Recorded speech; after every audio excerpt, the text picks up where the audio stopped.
ಬಂಧುಗಳೇ, ಹೇಗಿದ್ದೀರಾ ನೀವು? ನಾನು ನಿಮ್ಮ ಅಬ್ಬೂರು ಅಜೀಜ್ ಸವಣೂರು. ನಿನ್ನೆ ವಾಟ್ಸಪ್ಪಿನಲ್ಲಿ ಸವಣೂರಿನ ಒಂದು ಸುದ್ದಿ ಕಣ್ಣಿಗೆ ಬಂತು. ನೋಡಿದ ಕ್ಷಣಕ್ಕೆ ಮನಸ್ಸು ಹೇಳಿತು, ಸುದ್ದಿ ಅಂದರೆ ಕೇವಲ ಅಕ್ಷರಗಳ ಸಾಲಲ್ಲ, ಸಮಾಜಕ್ಕೆ ಕನ್ನಡಿಯೂ ಹೌದು. ಆದರೆ ಅದನ್ನು ಜಾಸ್ತಿ ಹಿಡಿದುಕೊಳ್ಳುವುದಿಲ್ಲ. ಯಾಕಂದರೆ ವಲ್ಲಾಹು ಆಲಂ ಬಿಸ್ಸವಾಬ, ಸತ್ಯದ ಸಂಪೂರ್ಣ ಅರಿವು ಅಲ್ಲಾಹನಿಗೆ. ನಾವು ಮಾಡಬೇಕಾದದ್ದು ಪಾಠ ಕಲಿಯೋದು.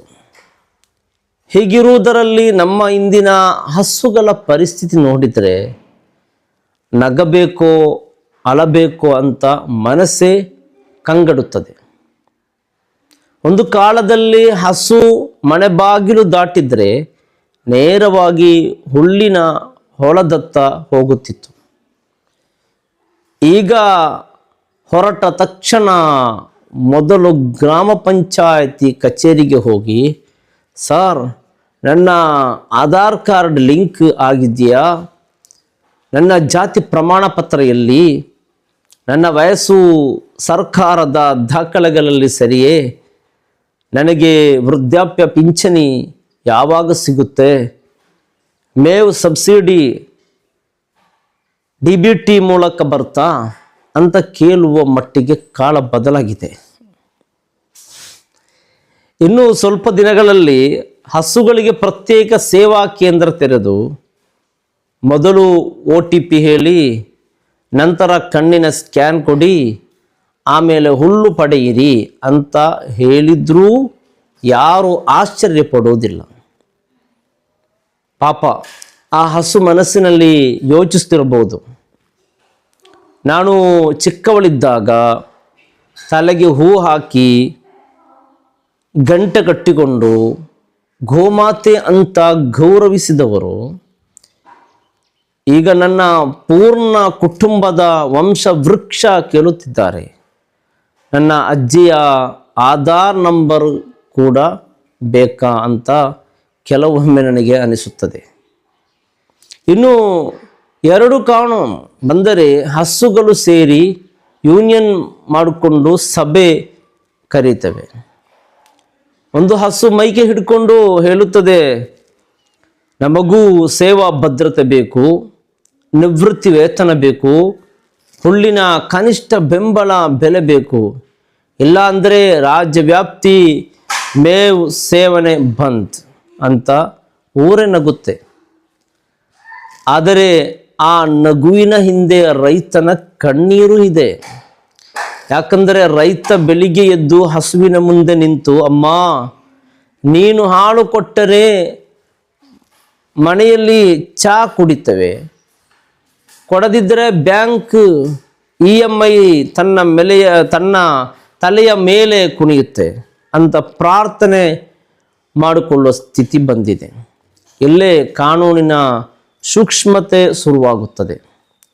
ಕಾನೂನೆಂದರೆ ಕೇವಲ ನಿಷೇಧವಲ್ಲ, ಅದು ಸಮತೋಲನದ ಶಿಲ್ಪಿ. ಇನ್ನಲ್ಲಾಹ ಯಅಮುರು ಬಿಲ್ ಅದ್ಲಿ ವಲ್ ಇಹ್ಸಾನ್, ಅಲ್ಲಾಹ್ ನ್ಯಾಯ ಮತ್ತು ಸಮತೋಲನವನ್ನು ಆದೇಶಿಸುತ್ತಾನೆ. ಆದ್ದರಿಂದ ಹಸುಗಳ ಕುರಿತು ಕಾನೂನು ಮಾಡುವಾಗ ಕೇವಲ ಭಾವನೆ ನೋಡಿದರೆ ಸಾಲದು, ರೈತನ ಬದುಕಿನ ಲೆಕ್ಕವೂ ನೋಡಬೇಕು. ಹಾಲು ಕೊಡುವವರೆಗೂ ಹಸುವಿಗೆ ಹೂವಿನ ಮಾಲೆ ಹಾಕಿ, ವಯಸ್ಸಾದ ಮೇಲೆ ಇನ್ನೂ ಇದು ನಿನ್ನ ಹೊಣೆ ಅಂತ ರೈತನ ಮೇಲೆ ಹೊರೆ ಹಾಕಿದರೆ ಅದು ಕಾನೂನಿನ ಆತ್ಮವಲ್ಲ. ಕಾನೂನಾತ್ಮಕವಾಗಿ ಯಾವುದೇ ನಿಯಮ ಜಾರಿಗೆಯಾಗಬೇಕಾದರೆ ಅದರ ಜೊತೆಗೆ ನಿರ್ವಹಣಾ ವ್ಯವಸ್ಥೆ, ಆಶ್ರಯ ವ್ಯವಸ್ಥೆ, ಪರಿಹಾರ ವ್ಯವಸ್ಥೆ, ಸ್ಥಳೀಯ ಆಡಳಿತದ ಸಹಾಯ, ಆರ್ಥಿಕ ಪೂರೈಕೆ ಇವೆಲ್ಲ ಸೇರಿರಬೇಕು. ಇಲ್ಲಾಂದರೆ ಅದು ಕಾಗದದ ಮೇಲಿನ ಕಾನೂನು, ನೆಲದ ಮೇಲಿನ ನ್ಯಾಯ ಅಲ್ಲ. ಊಹಿಸಿ ನೋಡಿ, ನಾಳೆ ಹಸುಗಳೇ ನ್ಯಾಯಾಲಯದ ಬಾಗಿಲಿಗೆ ಹೋಗಿ PIL ಹಾಕಿದರೆ ನ್ಯಾಯಾಧೀಶರು ಕೇಳ್ತಾರೆ, ಪಿಟಿಷನರ್ ಯಾರು ಅಂತ. ಆಗ ಒಂದು ಹಸು ಮುಂದೆ ಬಂದು, ಮೈ ಲಾರ್ಡ್, ನಾನು ಇವತ್ತು 20 ವರ್ಷ ಈ ಕುಟುಂಬಕ್ಕೆ ಸೇವೆ ಮಾಡಿದೆ, ಈಗ ನಿವೃತ್ತಿ ಬಳಿಕ ಹುಲ್ಲಿನ ಭತ್ಯೆ ಬೇಕು ಅಂತ ಹೇಳಿದರೆ ಕೋರ್ಟಲ್ಲೂ ನಗು ಮೂಡಬಹುದು. ಆದರೆ ಈ ನಗುವಿನೊಳಗೆ ದೊಡ್ಡ ಸಾಮಾಜಿಕ ಪ್ರಶ್ನೆ ಇರುತ್ತದೆ. ನಾನೊಬ್ಬ ಮುಸ್ಲಿಮ್ ಆಗಿ ಸ್ಪಷ್ಟವಾಗಿ ಹೇಳ್ತೀನಿ, ಅತಿಯುಲ್ಲಾಹ ವ ಅತಿಯುರ್ ರಸೂಲ ವ ಉಲಿಲ್ ಅಮ್ರಿ ಮಿನ್ಕುಮ್. ಇಸ್ಲಾಮಿನಲ್ಲಿ ದೇಶದ ಕಾನೂನಿಗೆ ಗೌರವ ಕೊಡುವುದು ಕರ್ತವ್ಯ. ಲಾ ಲೊರರ ವಲಾ ಲಿರಾರ. ತಾನು ಹಾನಿಗೊಳಗಾಗಬಾರದು, ಇತರರಿಗೂ ಹಾನಿ ಮಾಡಬಾರದು. ಇಸ್ಲಾಂ ಎಲ್ಲಿಯೂ ವಿವಾದ ಹುಡುಕು ಅಂತ ಹೇಳೋದಿಲ್ಲ, ಹಿಕ್ಮತ್ ಹಿಡಿ, ಸಮಾಜದಲ್ಲಿ ಶಾಂತಿ ಉಳಿಸು ಅಂತ ಹೇಳುತ್ತದೆ. ಕಾಲ ರಸೂಲುಲ್ಲಾಹಿ ಸ್ವಲ್ಲಲ್ಲಾಹು ಅಲೈಹಿ ವಸಲ್ಲಂ, ಮನ್ ಕಾನ ಯುಮಿನು ಬಿಲ್ಲಾಹಿ ವಲ್ ಯೌಮಿಲ್ ಆಖಿರ್ ಫಲಾ ಯುದಿ ಜಾರಹು. ನೆರೆಹೊರೆಯವರ ಭಾವನೆಗೆ ನೋವು ಕೊಡದಿರುವುದೇ ಈಮಾನಿನ ಸೌಂದರ್ಯ.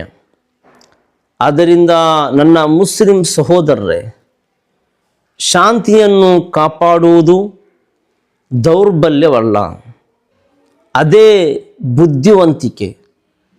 ನಾವು ಕಾನೂನಿಗೆ ಗೌರವ ಕೊಟ್ಟಾಗ, ಪರಸ್ಪರ ಭಾವನೆಗಳು ಅರ್ಥ ಮಾಡಿಕೊಂಡಾಗ ಸಮಾಜವೇ ಹೇಳುತ್ತದೆ, ಇವರು ವಿವೇಕದಿಂದ ನಡೆಯುವ ಜನ.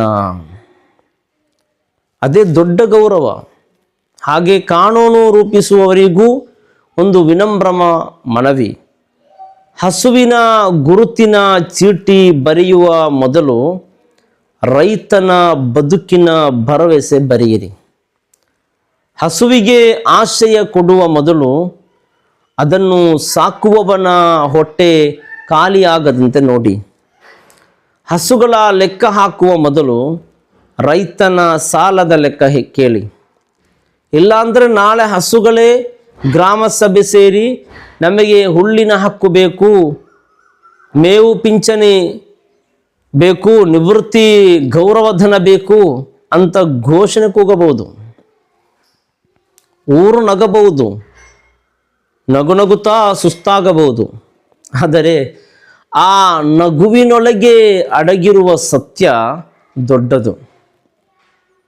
ಕಾನೂನು ಜೀವಂತವಾಗಬೇಕಾದರೆ ಅದರಲ್ಲಿ ಕರುಣೆ ಇರಬೇಕು, ನ್ಯಾಯ ಇರಬೇಕು, ಸಮತೋಲನ ಇರಬೇಕು.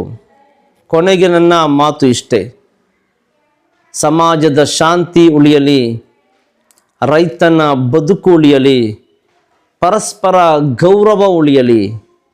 ಯಾಕಂದರೆ ನಿಜವಾದ ಜ್ಞಾನ ಅಂದರೆ ಜಗಳ ಹೆಚ್ಚಿಸುವುದಲ್ಲ, ನಗುವಿನೊಂದಿಗೆ ಸತ್ಯ ಹೇಳಿ ಮನಸ್ಸನ್ನು ಮುಟ್ಟುವುದು.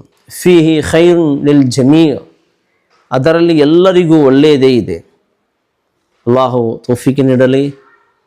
ಇನ್ಶಾ ಅಲ್ಲಾಹ್ ಮತ್ತೆ ಸಿಗೋಣ. ಅಸ್ಸಲಾಮು ಅಲೈಕುಂ ವರಹಮತುಲ್ಲಾಹಿ ವಬರಕಾತು.